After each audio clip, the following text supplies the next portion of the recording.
The Copper Skillet sat on the corner of Demon Brun Street and 16th Avenue South in Nashville, Tennessee, close enough to Music Row that you could almost hear the ghost of every broken dream that had ever walked those sidewalks.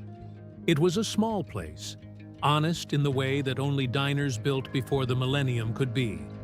Red vinyl booths with cracks sealed by years of use, a counter with 8 stools, a chalkboard menu above the register that still listed the Tuesday meatloaf special for $8.99, and a smell permanently woven into the walls.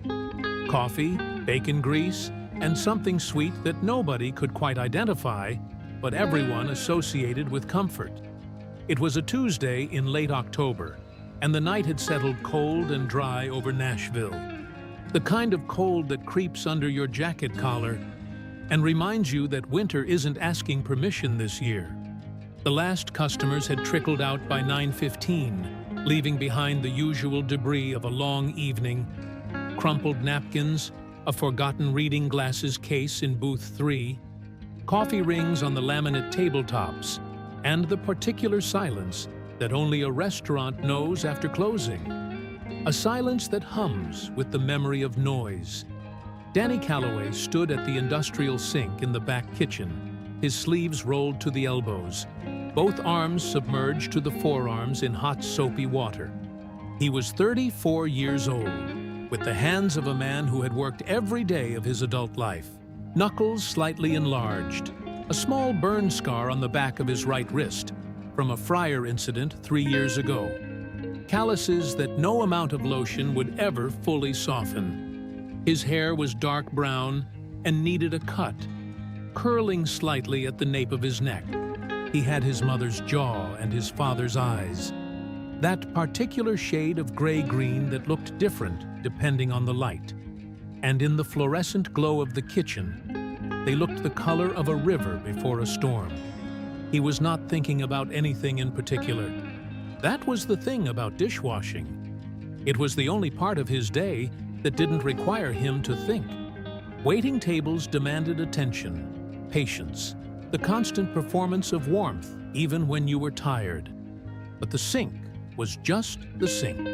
Hot water, soap, the satisfying clink of clean plates stacking. His mind could go somewhere else entirely, or nowhere at all. And then, the way it always happened without his permission, his mouth opened and the song came out. She don't know she's got you on your knees. His voice was low, unhurried, the kind of voice that doesn't announce itself but fills a room anyway. A warm baritone with a slight rasp on the lower notes. The kind of voice that sounds like it was built for a microphone and a dark stage and a crowd that goes quiet because they can't help it. What a woman can do to a heart she can't see. He scrubbed a cast-iron skillet with the methodical focus of someone who had done it thousands of times, his shoulders moving slightly with the rhythm, head tilted just a fraction. The body language of a man who has forgotten he is performing, which meant he was performing in the purest way possible. You look so good in love. Behind him, Linda Okafor, the cook, 47 years old, built like someone who had never lost an arm wrestling match in her life, wiped down the stovetop without looking up. She had heard Danny sing 100 times. She always pretended she hadn't. The prep cook, a 22-year-old named Cody Weston, was refilling the salt shakers at the pass-through window. He paused, holding a salt shaker in each hand, listening. He'd only been working at the Copper Skillet for 6 weeks, and every time Danny sang back there, Cody got the same feeling. The feeling that he was accidentally watching something private, something that wasn't meant for an audience. He set the salt shakers down quietly so he wouldn't break it. In the dining room, Renee Calloway, Danny's younger sister by 4 years, who waitressed the dinner shift 3 nights a week while finishing her nursing degree, was counting her tips at the counter. She could hear her brother from there. She always could. She pressed her lips together and kept counting, but her eyes went distant for a moment. the way they did when something hurt you so familiarly that you'd almost made peace with it. Almost. The song trailed off as Danny reached the bottom of the stack of pans. He exhaled, dried his hands on the towel tucked into his apron, and stretched his lower back with a grunt that had nothing romantic about it. "Last of it?" Linda asked without turning around. "Last of it," Danny confirmed. He untied his apron, folded it over the edge of the sink, and reached for his water bottle on the shelf above the industrial dishwasher. He drank, staring at the stainless steel wall of the kitchen without seeing it, his mind already moving toward the list of things that awaited him at home. The electric bill he'd been shuffling, the voicemail from his mother's care facility that he hadn't returned yet, the guitar in the corner of his bedroom that had 3 strings and hadn't been played in 8 months. "Danny." Renee's voice came from the dining room. Something in her tone made him set the water bottle down slowly. "Yeah? You need to come out here." He walked through the swing door into the dining room, wiping his hands on the back of his jeans out of habit, and stopped. The front door of the copper skillet was just swinging shut behind a man who had just walked in. He was tall, well over 6 feet, with the kind of build that used to be athletic and had settled into something more solid with age. He wore a plain dark jacket, dark jeans, and a hat.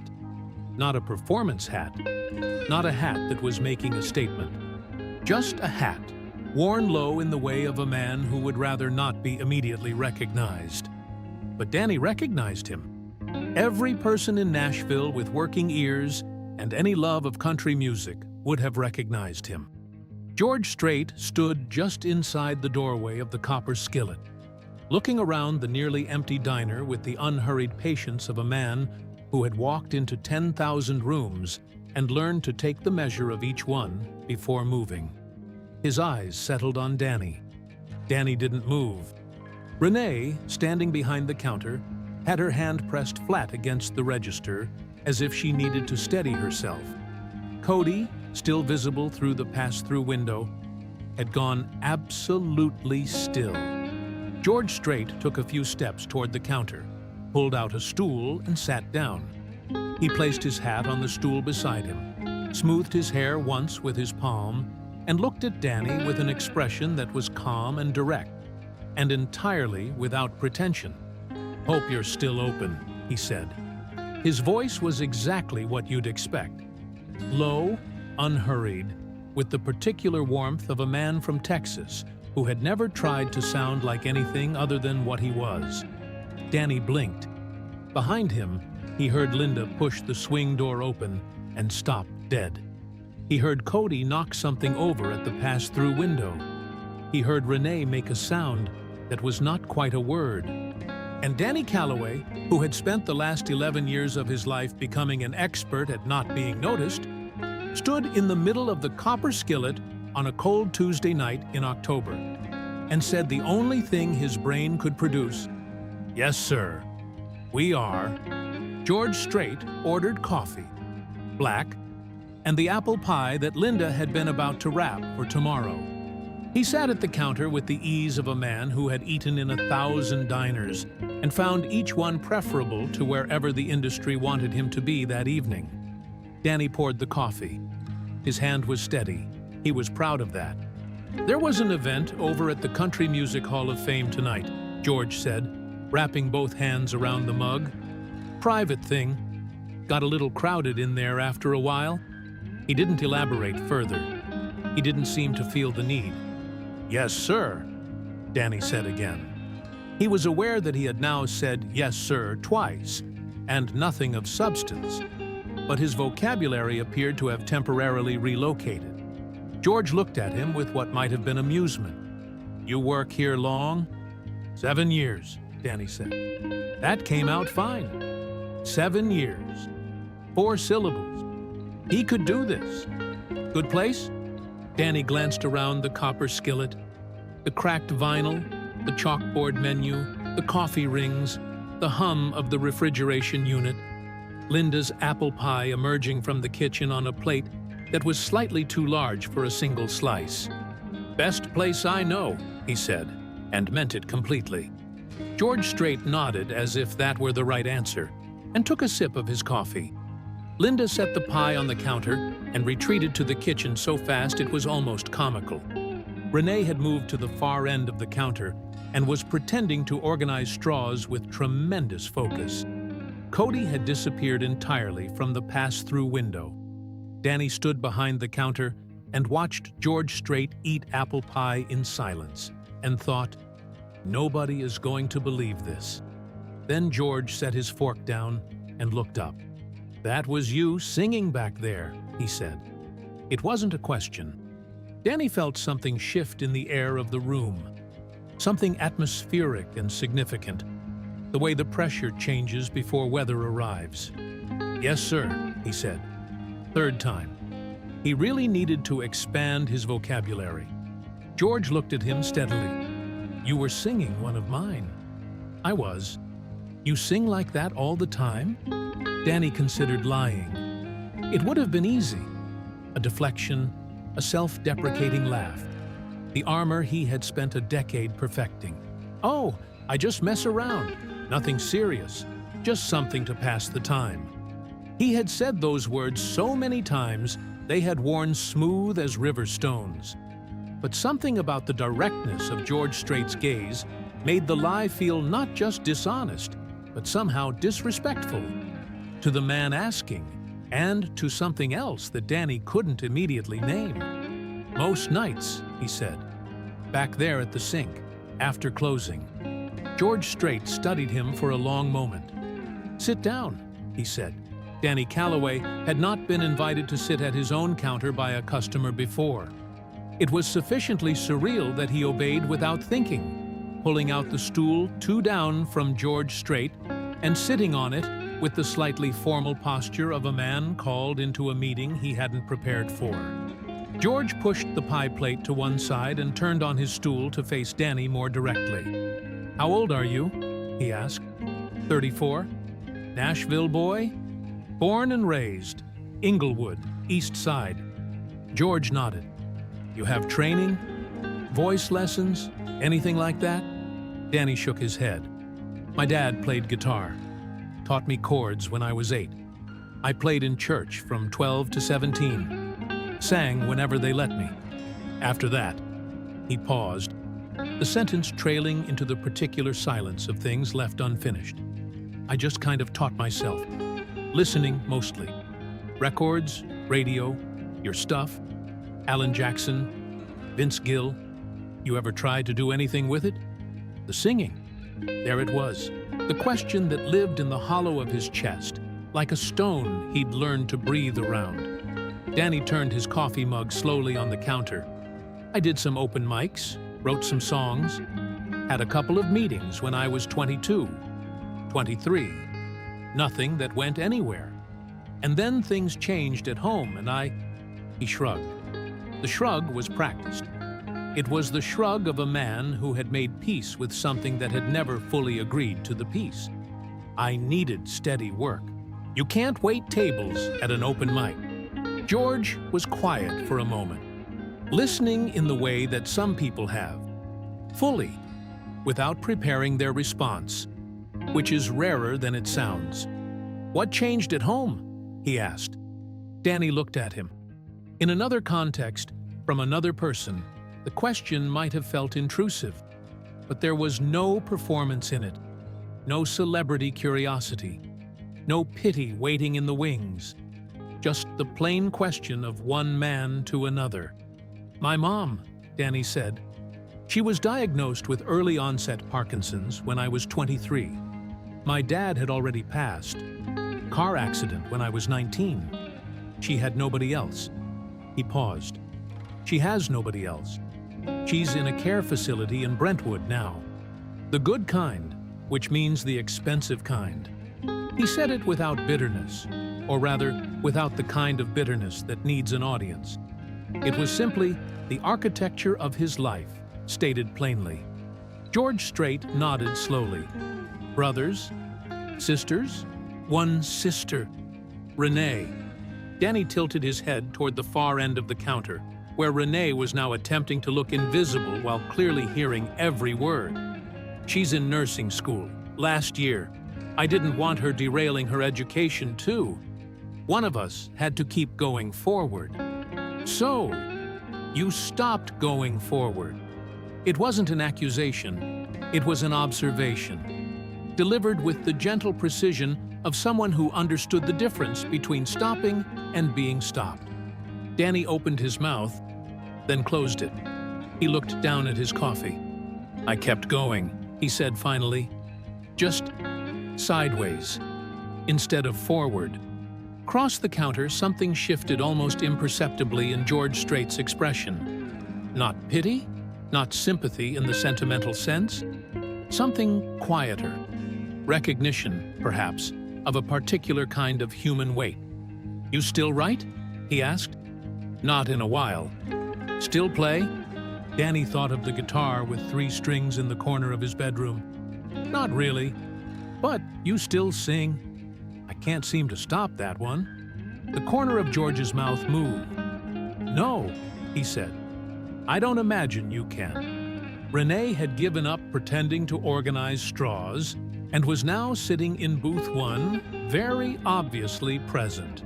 Her tip money still spread on the table in front of her, like she'd forgotten it existed.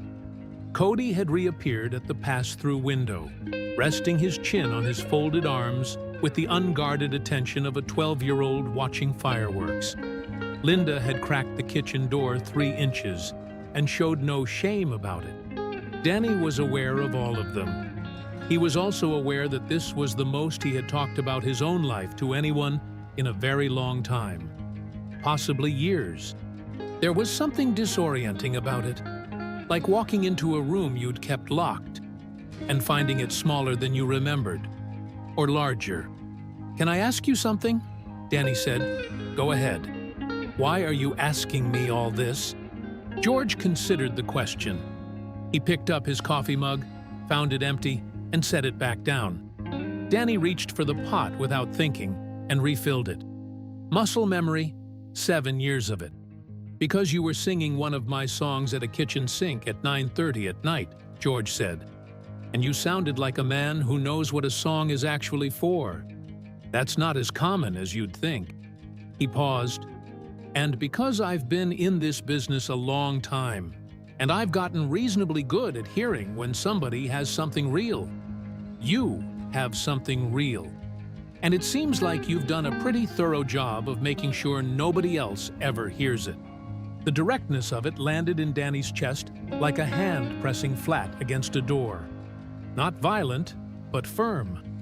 Unmistakably firm. I'm 34, Danny said.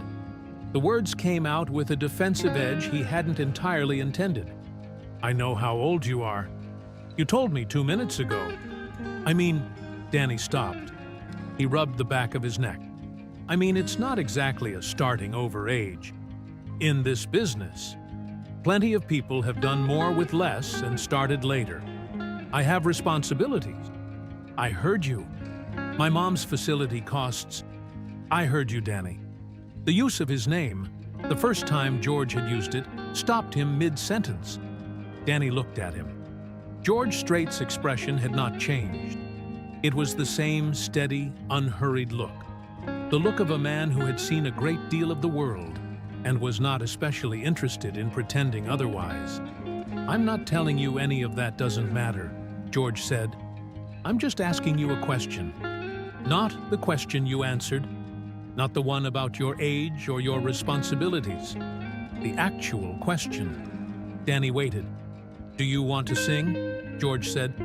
Not for the money, not as a career, not as anything practical. Just, do you want it? Still? The kitchen was very quiet. The refrigeration unit hummed. Somewhere outside on Demon Street, a car passed with its bass turned up, rattling the front window for a moment before fading. Danny stared at his coffee. He thought about the guitar with 3 strings. He thought about the open mic at the Bluebird Cafe in 2013, a Tuesday night just like this one, when he'd played 3 original songs and a woman in the second row had cried during the last one. and he hadn't known what to do with that, hadn't known how to hold that kind of power, hadn't known yet that the universe was briefly, specifically, handing him the exact thing he was built for. He thought about the phone call that came 2 hours after that Bluebird set. His mother's neighbor saying, "I think something's wrong, she fell again." And the feeling of the dream unhooking from him in real time as he drove across Nashville at midnight, the Bluebird and the crying woman, and the 3 songs receding in the rearview mirror like lights going out one by one. He looked up. "Yes," he said, "I still want it." He said it quietly, without drama, which made it more devastating than any amount of drama could have. Renee, at booth 1, pressed her hand over her mouth. Cody straightened up from the pass-through window and rubbed his eye with his fist, looking away. Linda pulled the kitchen door closed slowly, soundlessly, the way you close a door when something is happening that deserves its full space. George Strait nodded. Just once. The nod of a man who has received a true answer. "All right," he said. "Then we need to talk about something." What George Strait said next would reshape the remaining architecture of Danny Calloway's life. But it didn't arrive wrapped in ceremony. It arrived the way most important things do. Plainly, across a diner counter, over coffee that had gone slightly cold. "I'm putting together a benefit concert," George said. "End of November, 6 weeks out. It's for the Tennessee Music Education Foundation. They fund music programs in public schools across the state. Schools that don't have the budget for it otherwise." He paused. "We've got a solid lineup, but we have an opening slot. 20 minutes, 3 or 4 songs, and the person I had lined up had to pull out. Family situation." Danny looked at him. "I'm not offering you a recording contract," George said, with the directness of a man who had learned that clarity was a form of respect. "I'm not telling you that one night changes your life. But I am telling you there will be 1,400 people in that room, and cameras, and people from 3 or 4 labels in the audience who come to these things because they're always looking." He looked at Danny steadily. "And I am telling you that you can sing, and that 20 minutes on a real stage in front of a real audience is something you can't buy, and something you haven't given yourself in a long time." The room was so quiet, Danny could hear his own heartbeat. He started. "You don't have original material ready, I know. You could do covers. 3 or 4 songs you know, down to the bone." George paused. "Or you could have 6 weeks to write something. You told me you used to write." "I used to." "Used to is still in there somewhere. It doesn't leave." Danny stood up from the stool, not with any clear purpose, just the physical need to be vertical, to be moving, because the alternative was staying still under the weight of what was being said, and he wasn't sure he could do that without cracking open. He walked 2 steps toward the window, looked out at Demonbrun Street, empty now, the orange glow of the streetlights on the asphalt, a light rain just beginning to bead on the glass. Behind him, he heard Renee slide out of booth 1. "Danny," she said. He turned. His sister was standing in the middle of the diner with her tip money still in her hand, her eyes bright in the way that meant she was fighting hard not to cry. Renee Calloway, who had watched her brother fold himself smaller and smaller for 11 years, who had been the one to insist you should have gone. "Danny, you should have let me handle Mom," who had carried the guilt of not insisting hard enough like a stone in her own chest. She was standing there looking at her brother with an expression that asked, without a single word, "Are you going to let this one go too?" Danny looked at her for a long moment. He looked back at George Strait, who was sitting at the counter with the patience of a man who understood that some decisions need their full space and shouldn't be rushed. 6 weeks, Danny said. 6 weeks. I'd need to find a guitar. Mine is... He stopped. thought of the three-stringed guitar in the corner. Mine needs work. I imagine that can be arranged, George said. And I still have shifts here. I can't. I have bills that don't pause. Nobody's asking you to quit your job. I don't know if I can write again. I don't know if it's still... He pressed his fist lightly against his sternum, searching for the words. I don't know if the thing that used to make the songs come is still in there. It's been a long time. George Strait looked at him with that same steady, unhurried regard. You were standing at that sink, he said, singing a song I wrote 30-something years ago like it was yours. Like you knew exactly what it was about from the inside. He paused. That's not someone who lost the thing. That's someone who's been keeping it on low flame because he was afraid of what would happen if he turned it up. The rain on the window was coming harder now, the soft percussion of it against the glass, and in the silence of the diner, with the fluorescent lights and the smell of coffee and apple pie, and 11 years of choosing other people over himself, Danny Calloway felt something shift in the deep interior of his chest. Not a burst. Not a revelation. Something quieter and more tectonic. The sensation of a door that had been locked so long you'd forgotten it existed. And now someone had simply stood next to it and said, "It's not locked. It never was. You just stopped trying the handle." "Okay," Danny said. The word was barely audible. "Okay," he said again, louder, like he needed to hear it twice himself. Renee made a sound that was equal parts laugh and sob and turned away, pressing the back of her hand against her mouth. Cody, at the pass-through window, pumped his fist once, silently, like a man watching a field goal from the back of the end zone. George Strait picked up his coffee, took a sip, set it down. "Good," he said. "I'll have my people call the restaurant tomorrow for your contact information. And, Danny..." He reached into his jacket pocket, and for a surreal moment Danny thought, he is going to give me a business card. George Strait is going to give me a business card in my own diner. Get yourself a guitar that has all its strings. He set a folded piece of paper on the counter. Not a business card, but a handwritten note with a name and a number. He placed a $50 bill beside the check that Renee had left without Danny noticing.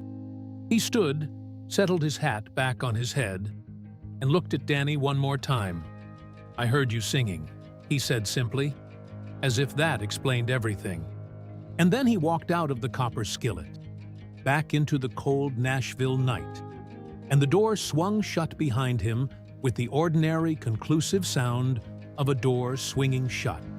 And the four people left in the diner stood in the specific, stunned silence of those who have just watched the impossible become ordinary.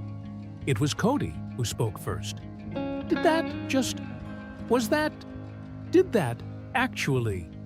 Yes, Linda said, from the kitchen doorway, her voice carrying the absolute authority of a woman who has no patience for incomplete sentences. Renee turned around. Her eyes were wet. She looked at Danny with an expression he hadn't seen from her in years. Not the careful, watchful love of someone managing a fragile situation, but something wider and more reckless and more true. "Danny," she said.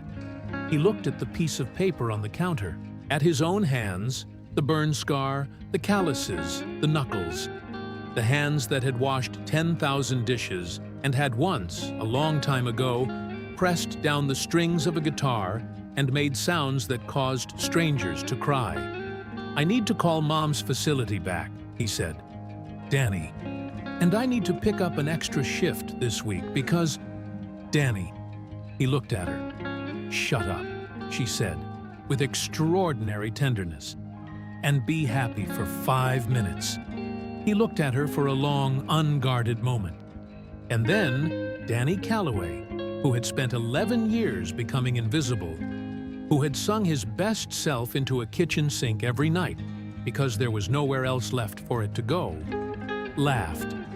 a real laugh surprised out of him. Undefended and whole, Renee crossed the diner floor and put her arms around him, and he let her. And the rain came down harder against the windows of the copper skillet. And for the first time in a very long time, the future felt like a place worth moving toward. The guitar arrived on a Thursday. Danny came into work to find a case leaning against the back wall of the kitchen with a note taped to it in Linda's handwriting. Somebody dropped this off. Don't you dare put it down and forget about it. Inside was a Martin D28, used, beautifully worn, the kind of guitar that has absorbed 10,000 hours of music and holds them in its wood like warmth.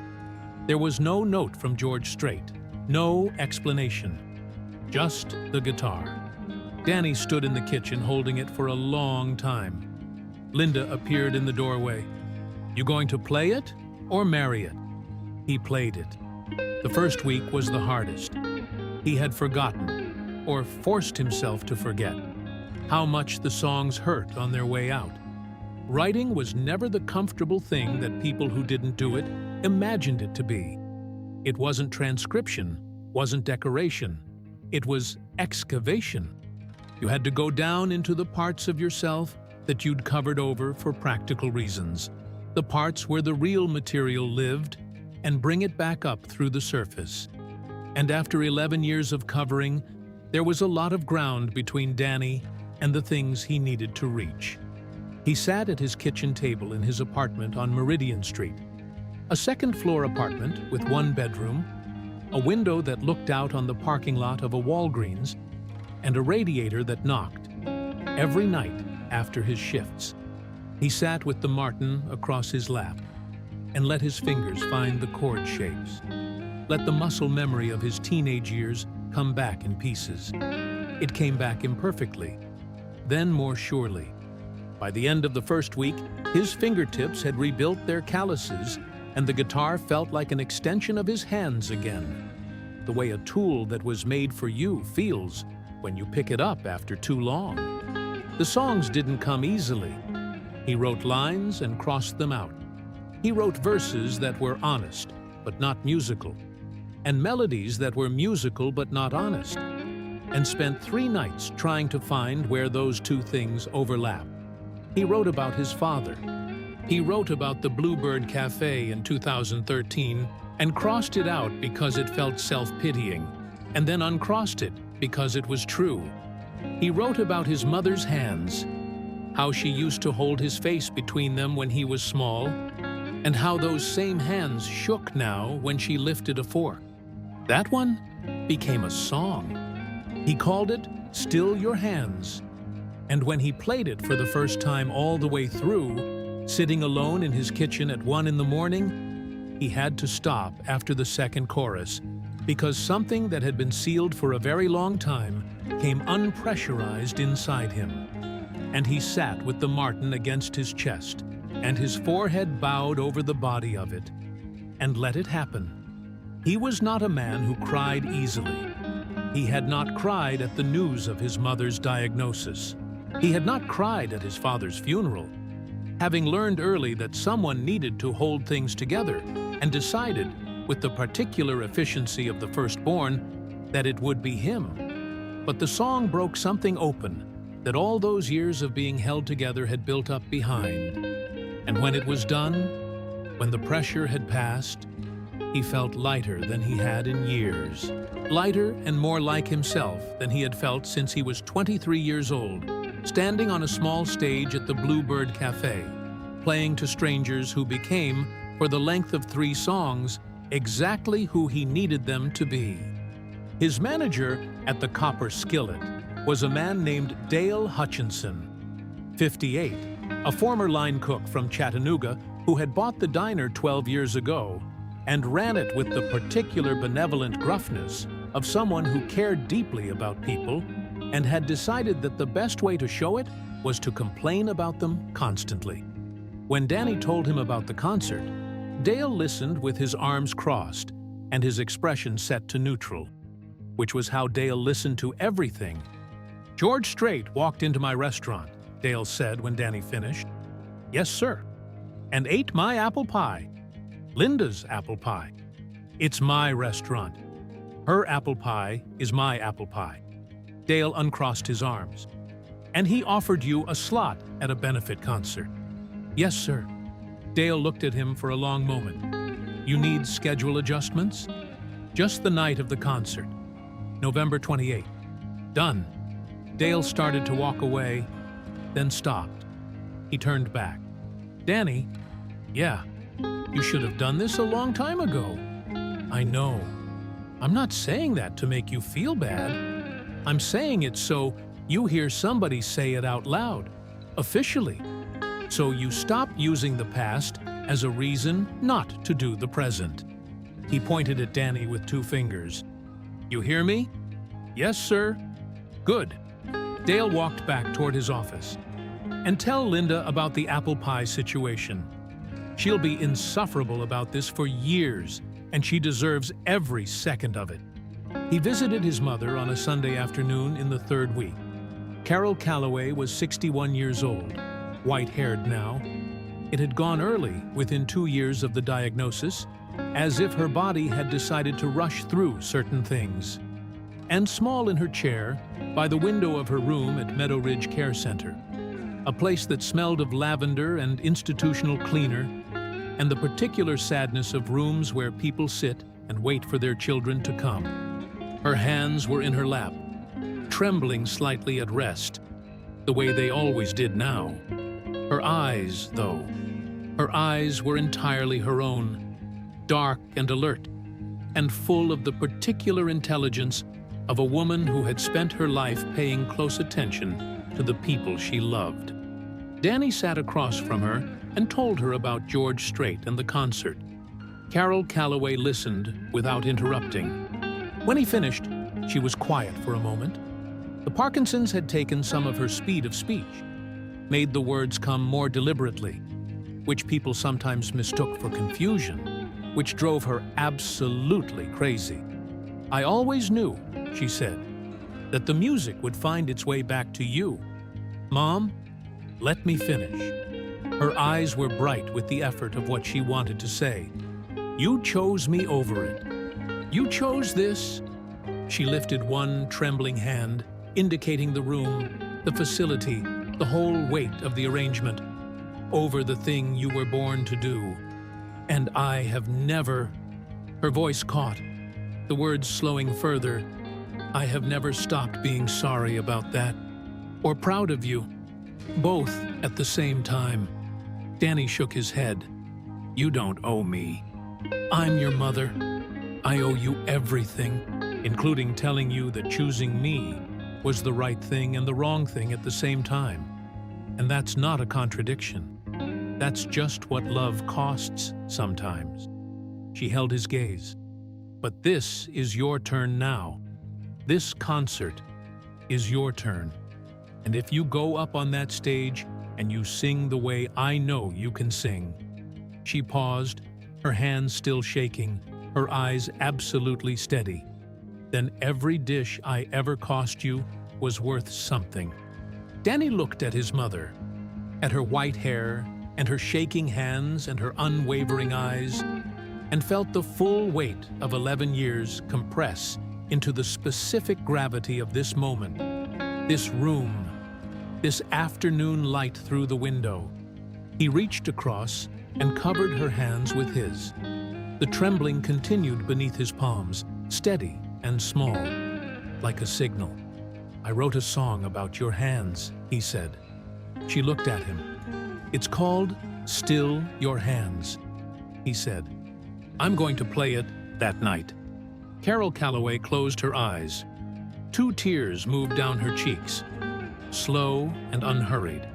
When she opened her eyes, she was smiling. Well, she said, then you'd better practice. The weeks accumulated. He rehearsed in his apartment, at the diner before opening, in the parking lot of Meadow Ridge Care Center after Sunday visits with the Martin in his lap, and the November wind coming off the Tennessee hills cold enough to make his fingers slow. He rehearsed until the 3 songs he'd decided on. 2 originals and, as the closer, You Look So Good in Love, were so thoroughly part of him that they played themselves, leaving him free to just be inside them. He had one conversation with George Strait's representative, a businesslike woman named Patricia Holloway, who gave him the logistics: load-in time, sound check, set length, the name of the venue, the Ryman Auditorium. He had to sit down when she told him. The Ryman, the mother church of country music, the room where Hank Williams had stood, where Johnny Cash had stood, where every giant of the music he loved had at some point placed their feet on that stage and opened their mouths and made the air do something it couldn't do anywhere else. He was going to stand there.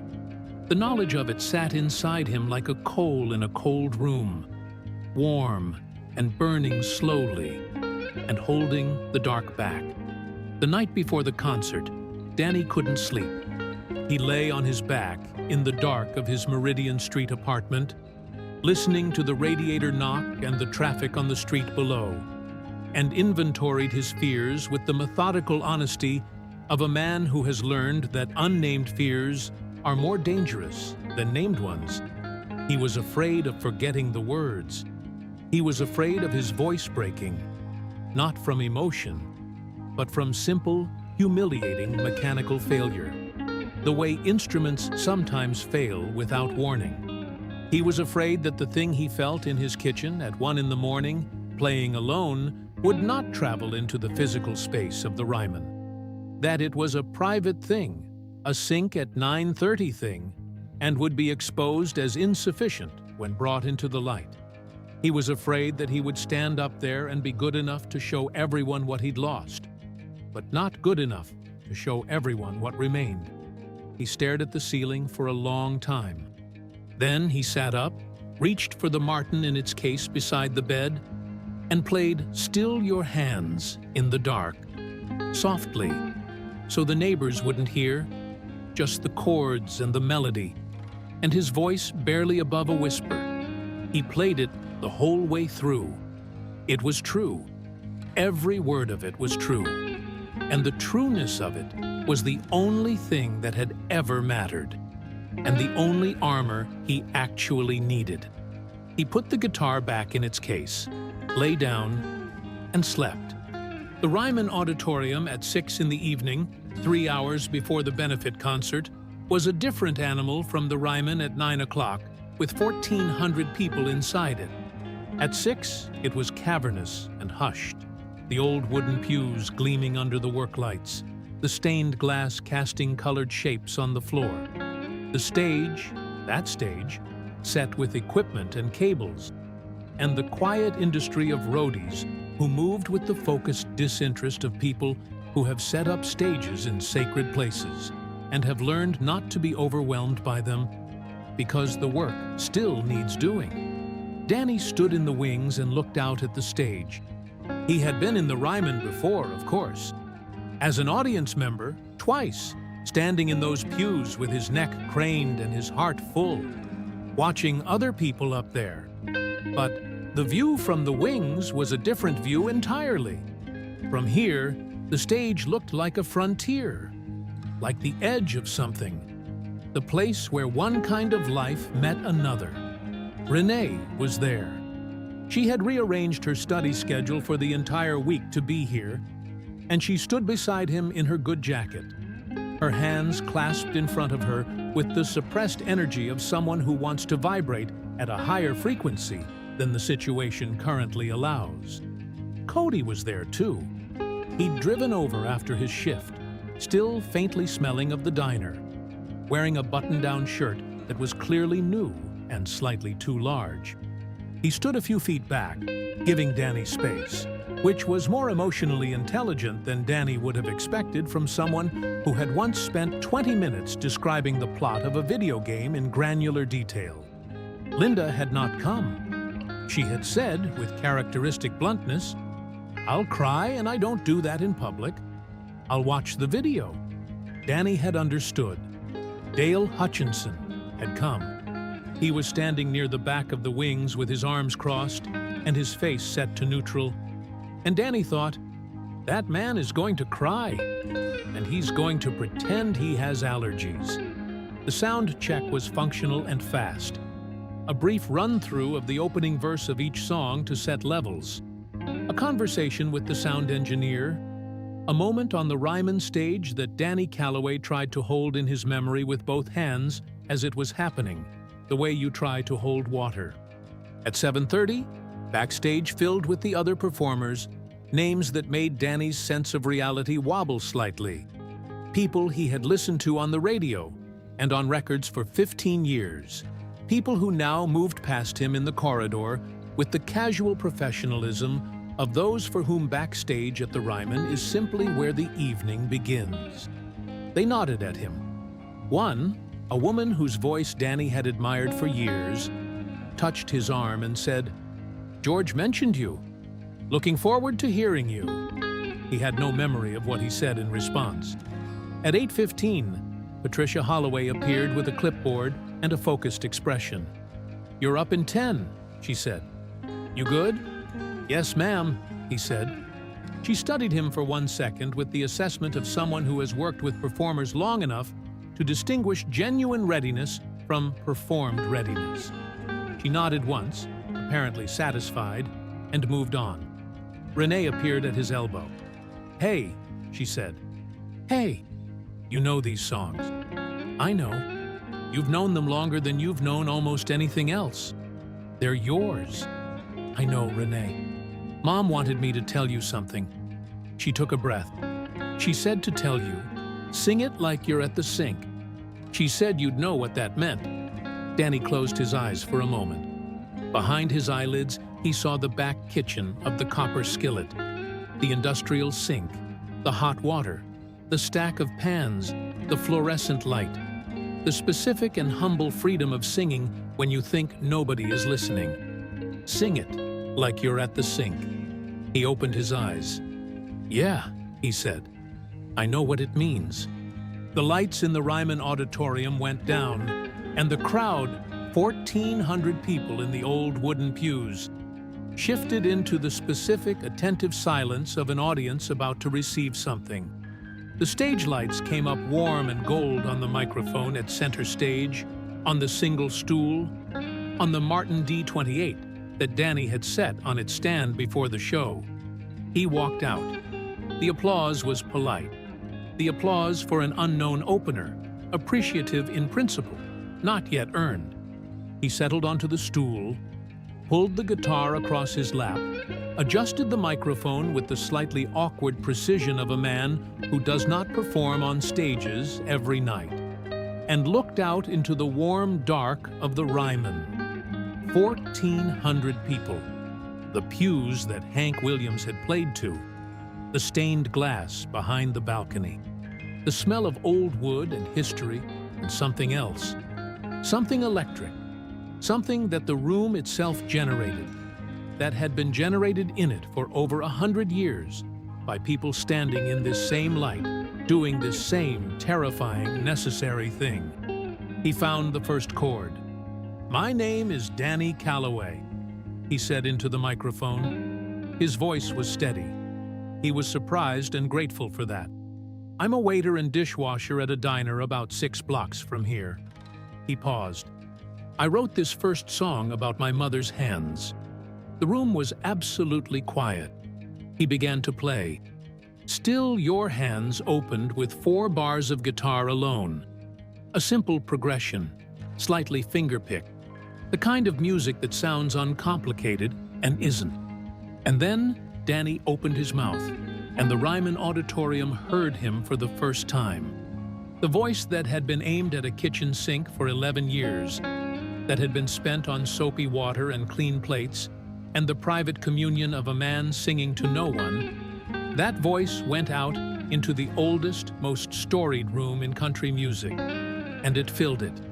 Not aggressively, not with the performed emotion of a man trying to prove something. It filled it the way heat fills a cold room, gradually, then completely, until there was no part of the space that it hadn't reached. He sang about his mother's hands before they shook, He sang about holding them in a hospital waiting room. He sang about the way she used to press them to his face when he was small, and how the shape of that gesture lived in his memory like a photograph kept in a wallet, worn at the edges, always there. Somewhere in the second verse, the Ryman went very, very quiet. The kind of quiet that an audience produces not through effort, but through being entirely stopped, through being, collectively, too engaged to move. In the seventh row, a woman wiped her eye with her program. In the fourth row, a man in his 60s with his arms crossed and his jaw set. The posture of a man who came to listen to George Strait, not some unknown opener, slowly uncrossed his arms. In the wings, Renee Calloway pressed both hands over her mouth and shook her head slowly, the way people do when something is more than they prepared themselves for. Danny sang the bridge, the part about watching the hands shake now and loving them anyway, loving them more, because every tremor was proof of everything they'd carried. And his voice cracked, not from technical failure, but from the precise, controlled surrender of a man who has decided, finally, to let the song be exactly as large as it actually is. He held the last note, let it go.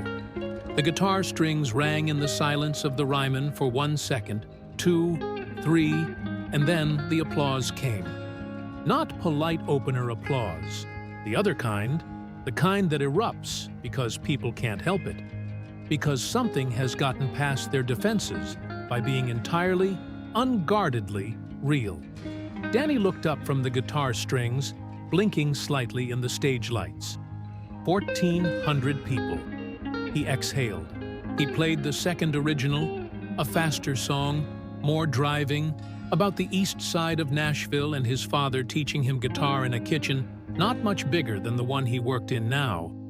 And the crowd came with him, leaning forward in the old wooden pews, because they knew now what he was, and they wanted to follow where he was going. And then he looked out at them and said, "Last one. I'm going to play a song that belongs to a man who walked into my restaurant 3 weeks ago and changed the direction of my life. I was at the sink when he came in. A small, real smile. I was singing this song. He found the opening chord of You Look So Good in Love. In the wings, George Strait, who had been watching from the moment Danny walked out, stood with his arms loosely crossed and the expression of a man watching something he had hoped for and suspected but not entirely known until this moment. The expression of someone being proven right in a way that feels less like vindication than like relief. Danny sang the song. He sang it the way he had always sung it, the way he sang it at the sink, with no audience and no stakes, and nothing but the truth of a melody that had lodged itself in him since boyhood. He sang it like a man returning something borrowed, with the full acknowledgement that it had changed him to hold it. The Ryman sang with him. Not all 1,400 voices, but enough of them. The ones who had grown up with this song, who had danced to it, who had held someone in the dark to it. Enough of them that the room became briefly a single collective thing. He sang the last line. He played the last chord. He let his hand rest flat on the strings, stopping the sound.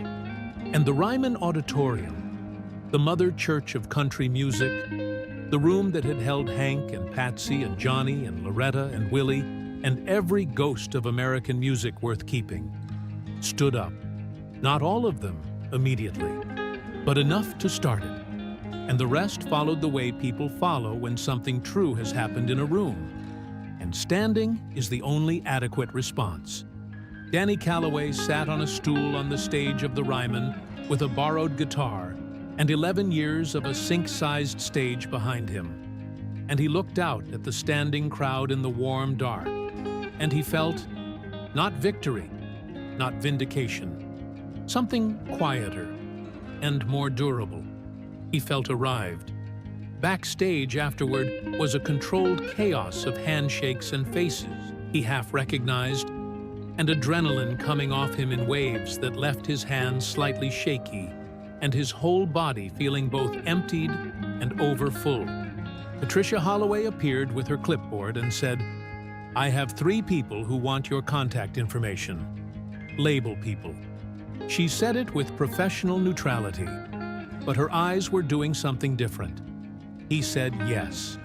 She moved on. Renee found him first. She walked straight into him and put her face against his shoulder and didn't say anything for a moment. And he put his arms around her and felt her shaking slightly. The emotion of 11 years releasing through both of them in the loud, compressed backstage of the Ryman. "You were incredible," she said, her voice muffled against his jacket. "Don't tell me that yet," he said. "I'll fall apart. You can fall apart. I'll hold you together. That's what I do." He laughed. The same surprised, undefended laugh from the diner 3 weeks ago, and held his sister in the chaos of the backstage corridor while people moved around them with the indifferent grace of water around stones. Cody appeared and shook Danny's hand with both of his own and said, "That was the most incredible thing I've ever seen in person. And I once saw a truck flip on the interstate," which was very Cody and perfect. Dale Hutchinson appeared, arms crossed, eyes slightly red. "Allergies," he said, before Danny could say anything. "Nashville in November. Very common." "Yes, sir," Danny said. "You call out sick for a shift from now on, and I'm firing you," Dale said. Which was how Dale Hutchinson said, "I'm proud of you," and Danny understood it as such. George Strait found him when the backstage had quieted, 20 minutes after the show. He came around the corner of the corridor with the same unhurried directness with which he had walked into the copper skillet, and extended his hand. Danny shook it. "Good," George said. The same single word he had said across the diner counter 3 weeks ago, after Danny said, "Okay." But it meant something different now. It meant exactly what I thought, exactly what I hoped, exactly what a man who has something real looks like when he decides to use it. "Thank you," Danny said. The words felt insufficient, but he said them with enough behind them that they held their weight. George looked at him. "You know it doesn't stop here. Whatever happens with those label people or doesn't happen, it doesn't stop here. You understand that?" "Yes, sir." "You've got original material. You've got a voice that travels. And you've got—" George paused, searching for the right word with the precision of a man who uses words carefully. "You've got something underneath the singing that's harder to name. The thing that makes people feel like you're singing their life instead of yours." He paused. "That's the part you can't manufacture. You've had it the whole time." Danny looked down for a moment. "Back up. I almost didn't come," he said. "Tonight. I almost talked myself out of saying yes. 3 times in 6 weeks, I sat at my kitchen table with the guitar and thought about calling Patricia Holloway and saying I'd changed my mind. What stopped you?" Danny thought about his mother's hands, about Renee's expression in the diner, about the bluebird in 2013 and the woman who cried, and the phone call that came after, and the decision he'd made in his car at midnight. The decision that was noble and necessary, and also cost him everything that was most his. "I stopped stopping myself," he said. "I think that's the best I can explain it." George Strait nodded. The nod of a man who has heard a true answer. He put his hat back on, adjusted the brim with 2 fingers, and glanced toward the stage door where the cold Nashville night waited. "Keep writing," he said. "Don't go back to the sink." He walked toward the door. He paused with his hand on it, turned back once. "Tell your mom I'm glad she raised you right." The door opened. The cold came in, and then he was gone, back into the Nashville night. back into the life of a man who had already built his cathedral and could afford, sometimes, to help someone else lay their first stone. Danny drove to Meadow Ridge Care Center at 11:15 that night because he had called ahead, and the night nurse, a kind woman named Betty, who had worked there for 9 years and had a soft spot for Carol Calloway, had said it was fine, that Carol was awake and waiting. His mother was in her chair by the window, white-haired and small, her hands in her lap. The room was lit by the lamp on the side table, warm and low. Through the window, the Nashville night spread out, the glow of the city, the dark of the hills, the first stars visible where the clouds had broken. Danny sat down across from her. She looked at him, read his face, the way mothers read faces, completely, intuitively, without requiring language. "Tell me," she said. He told her.